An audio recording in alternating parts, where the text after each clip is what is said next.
Que pensent les Français de cette devise, devenue devise nationale à partir de 1848? La devise de la République française est liberté, égalité, fraternité. C'est une belle devise qui pas toujours respectée, mais quand elle l'est, c'est beau. Non, je pense pas que la devise soit bien appliquée. Quand on parle d'égalité, il y a juste à se rendre compte sur la place de la République qu'il y a plein de personnes qui sont sans logement.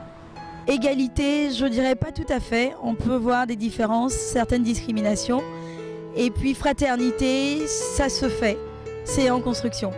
Bonjour. Je peux vous interrompre une minute, s'il vous plaît? Oui. Alors, avez-vous entendu parler de notre projet loterie au sein de cet établissement? Oui. Et je le trouve parfaitement. Il est bien, je trouve. Trouvez-vous qu'il est important pour la planète et est-ce que c'est un enjeu citoyen? Bah oui, parce que ça pollue et après, je pense que tout le monde doit faire des efforts pour garder la planète dans son état normal et pour lutter que pour les années futures, ça soit une catastrophe. Je suis complètement d'accord avec vous. Merci de votre réponse et puis elle nous sera très utile.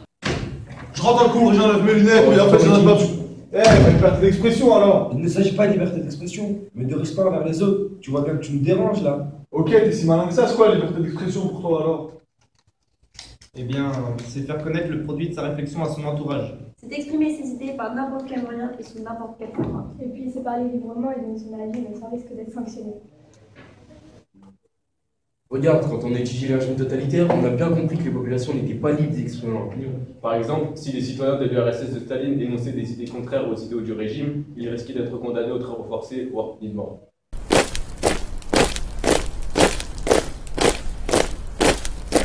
Dépêchez-vous de sortir vos affaires. Les feignants seront dénoncés au comité de police éducative et le CPE vous donnera des corvées.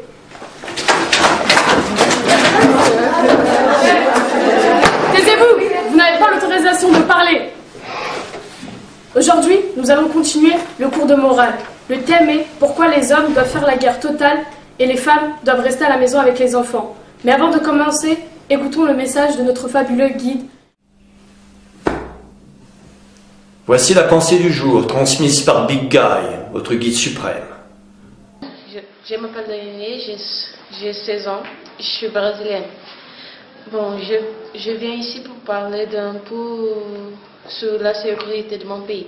Il n'y a pas beaucoup de sécurité, alors il n'y a pas beaucoup de police. Bon, il y a beaucoup de voleurs, mais ici en France, j'ai trouvé que ce n'est pas comme ça.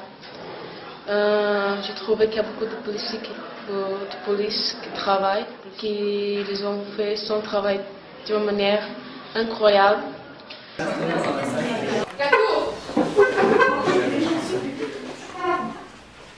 Asseyez-vous. Monsieur Trouillon, venez là-bas. Monsieur, plusieurs plaintes ont été adressées contre vous. Vous êtes accusé de troubles à l'ordre public.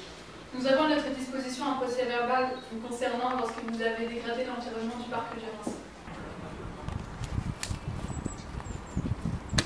Ouais, tu forces. C'est bon, je fais ce que je veux, laisse-moi tranquille. Excusez-moi, c'est quoi ce comportement inadmissible là?